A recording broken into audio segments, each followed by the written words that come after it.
Hi friends, నమస్తే. యండమూరి వీరేంద్రనాథ్ గారి 'తులసి' next part చూద్దాము. తులసి, నీకు ఈ లేఖ అందేసరికే నేను ఈ లోకంలో ఉండను. కాశ్మీరాకి బలవడమో, దాన్ని జయించి గురువుకిచ్చిన మాట తప్పినందుకు ఆత్మహత్య చేసుకోవడమో జరుగుతుంది. తులసి, ఇలా అంతం కాబోతున్న నా జీవితాన్ని నేనే ఒక ప్రేక్షకుడిలా చూసుకుంటే నాకు నవ్వు, బాధ రెండూ కలుగుతున్నది. ఎక్కడో ఓ కుగ్రామంలో అనామికగా ఉన్న నేను పిశాచి దృష్టిలో పడడం ఎంత విచిత్రమో! ఆ రోజు నుంచి ఈ రోజు వరకు ఒకే ఒక పగ సాధించడం కోసం అహోరాత్రాలు కష్టపడటం, చివరికి ఆ పగ తీరకుండానే నేను మరణించటం అంతే విచిత్రం. ఈ నాగరిక ప్రపంచంలో అడుగు పెడుతూనే నాకు శత్రువైంది రైల్లో ఒక టికెట్ కలెక్టరు. పదవి వల్ల వచ్చిన అహంకారంతో తనకన్నా చిన్నవాణ్ణి చులకన చేసి బాధించే అతడు క్షుద్రదేవత కన్నా ఏ విధంగా తక్కువ అపాయకరమైన వాడు. తులసి, నిన్ను వెతికి పట్టుకోవడానికి కాలేజీల్లో పనివారికి డబ్బు పంపించవలసి వచ్చింది. సత్రంలో గది కోసం డబ్బు చాటుగా ఇవ్వవలసి వచ్చింది. ఇదంతా లంచం అంటారట. మేం దేవతలకిచ్చే జంతు బలుల కన్నా ఇవి ఏ రకంగా తక్కువ హేయమైనవి? ఏమి ప్రపంచం ఇది? ఏమి మనుషులు వీళ్ళు? మోసమే ప్రతివాడి ధ్యేయం. సాటి మనిషి బలహీనత మీద ఆడుకోవడమే ప్రతివాడి లక్ష్యం. నాకు మోసం చేసే వాళ్ళని చూసి కోపం రావడం లేదు. మోసపోయే వాళ్ళని చూసి దుఃఖం వస్తోంది. ఎంత మూర్ఖులు ఈ జనం! ఇది నేను కోపంతో అనడం లేదు, ఏళనగా అనడం లేదు. వినమ్రతతో ఈ జనం ముందు నిలబడి ఆవేదనతో అంటున్నాను. ఈ ప్రపంచాన్ని నా అనుభవంతో పరిశీలించి ఆ ఆవేశంతో అంటున్నాను. తులసి, నేను భగవంతుడిని నమ్మను, విధిని నమ్మేవాణ్ణి కాను. అయినా నాకు ఆచార్యుల వారితో అయిన పరిచయం కేవలం విధి నిర్దేశించినదే. మంచితనం గురించి నాకు తెలిపారు. ఆయన సన్నిధిలోనే భగవద్గీత చదివాను. మంచి గురించి తెలుసుకున్నాను. ఇంత తెలుసుకున్నాక ఇప్పుడు నా ఆవేదన అంతా సాటి మనిషి గురించే. ఈ లోకంలో నుంచి నిష్క్రమించబోయే ముందు ఒక పనిని నీకు అప్పగించి వెళ్తున్నాను. ఈ ప్రపంచంలో నాకున్న ఏకైక స్నేహితురాలివి నువ్వే. ఈ పనిని నువ్వే చేయగలవు. అమాయక ప్రజల మూర్ఖత్వాన్ని తమ స్వార్థానికి వాడుకునే వాళ్ళ నుంచి ఈ ప్రపంచాన్ని నువ్వే రక్షించగలవు. నువ్వు ఆ రోజు సిద్ధేశ్వరి ఆలయంలో ధైర్యంగా నిలబడి ఆ మోసాన్ని బయటపెట్టిన దృశ్యం ఇంకా నా కళ్ళ ముందు ఆడుతూనే ఉంది.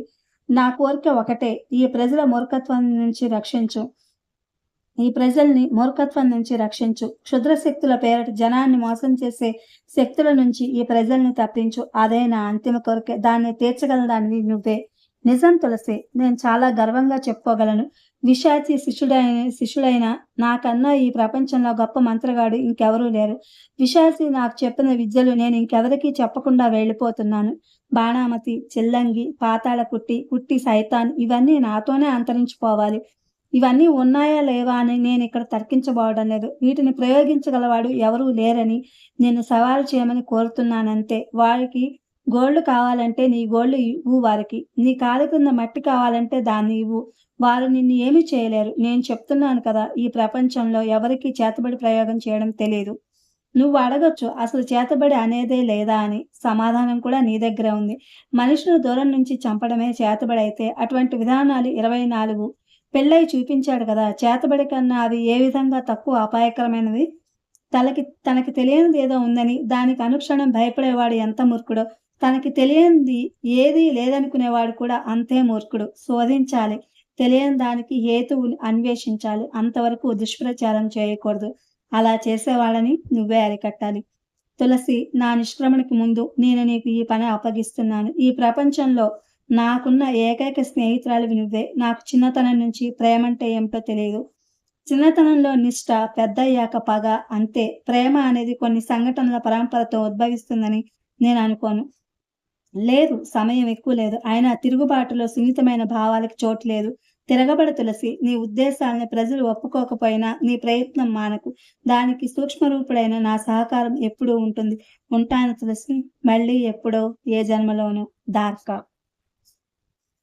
భారంగా విశ్వసిస్తూ ఉత్తరం చదవడం పూర్తి చేశాడు జయదేవ్. ఆ తరువాత కదలకుండా అలాగే వేళ్ల మధ్య దాన్ని తిప్పుతూ ఆలోచించసాగాడు.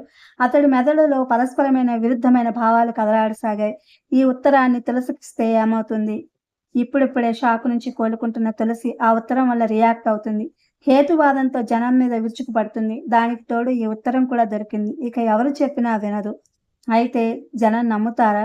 క్రీస్తు, గాంధీ లాంటి మహనీయులు జీవిత సర్వస్వాన్ని త్యాగం చేసి కనుక్కున్న మహత్తర విషయాన్ని జనానికి చెప్పకపోతే వాళ్ళు దాన్ని ఎలా స్వీకరించారు? ప్రాణాలు తీసే వరకు వదిలిపెట్టలేదు కదా! అటువంటిది తులసిలాంటి ఒక మామూలు అమ్మాయి చేతబడి మానవాతీత శక్తుల్లాంటి విషయాల్ని ప్రజల మనసుల్లో బలంగా నాటుకుపోయిన వాటిని ఎదుర్కోగలదా? కానీ ఈ ఉత్తరం మాత్రం ఏం చేస్తుంది? మానవలోకపు మానవాతీత మాంత్రికుడిని స్వహస్తాలతో చేతబడి చేయగలిగిన వాళ్ళు భూమి మీద ఇక లేరని రాసిన ఉత్తరం ప్రజల మధ్యకి వెళితే వాళ్ళు ఏం చేస్తారు? తరతరాలుగా తమ రక్తంలో జీర్ణించుకుపోయిన ఈ భావాల్ని వదులుకోవడానికి ఇష్టపడతారా? పడతారేమో. కానీ తెలివైన వాళ్ళు, స్వార్థపరులు పడనివ్వరు. ఎవడో ఒకడు అంటాడు, ఈ ఉత్తరం తులసి పాపులారిటీ కోసం సృష్టించబడిందని. దాంతో సగం జనం అటు తిరుగుతారు. తులసిని బజారుకి లాగుతారు. రకరకాలుగా వ్యాఖ్యానిస్తారు. పెద్ద పెద్ద అక్షరాలతో పేపర్లో వ్రాస్తారు.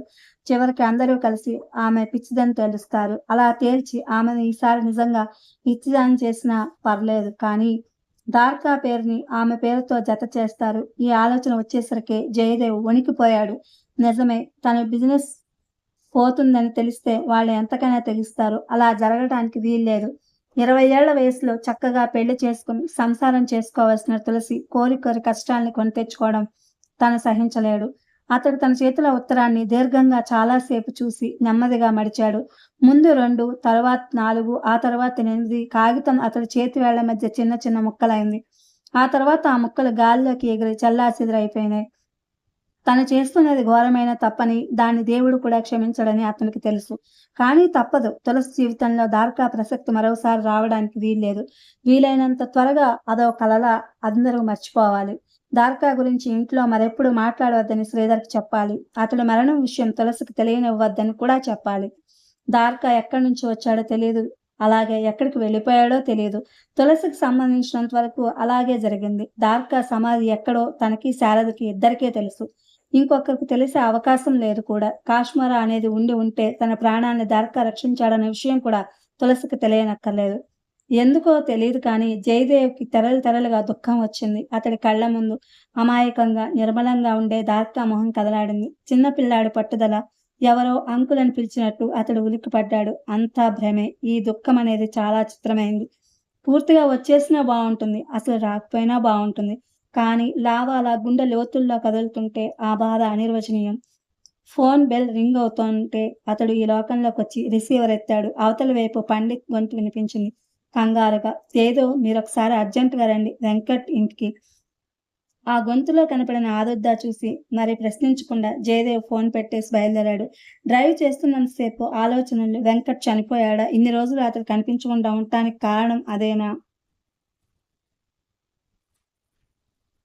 వెంకట్ ఇంటి కాంపౌండ్లో అతడికి కారు ప్రవేశించేసరికి గుప్పన వాసన కొట్టింది. ఇటు రండి అని పండిత్ గొంతు వినిపించింది. కర్చీఫ్ అడ్డు పెట్టుకుని లోపల గదిలోకి అడుగు పెడుతూనే జయదేవ్ నిశ్చేష్టుడయ్యాడు. పక్క మీద శవం వికృతంగా ఉంది. అయితే అది వెంకట్ది కాదు, శ్రీనివాస్ పిల్లేది.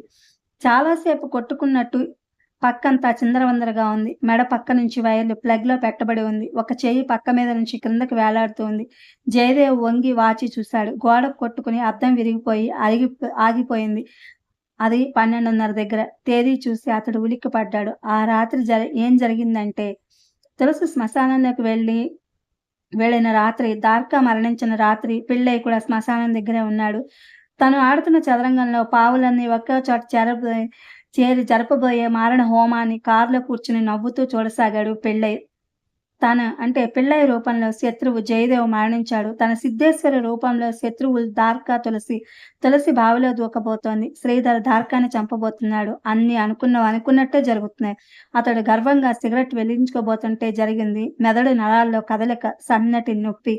అతడు మరి ఆలస్యం చేయలేదు. కారు రివర్స్ చేసి వెంటనే స్పీడ్గా వెంకట్ ఇంటికి పోనిచ్చాడు. తన ఇంటికి వెళ్ళేంతంత టైం లేదు. అర్జెంటుగా కనెక్షన్ కావాలి. అతడు వెంకట్ ఇంటికి చేరుకునేసరికి బాగా నీరసించిపోయాడు. మెదడు శరీరానికి సూచనలు ఇవ్వడం మానేసింది. తూలుతూ లోపలికి ప్రవేశించి పక్క మీద వాలిపోయాడు. వణుకుతున్న చేతులతో ప్లగ్లో వైర్లు పెట్టాడు. కళ్ళు మూసుకున్నాడు. 1, 2, 3 నిమిషాలు గడిచినాయి.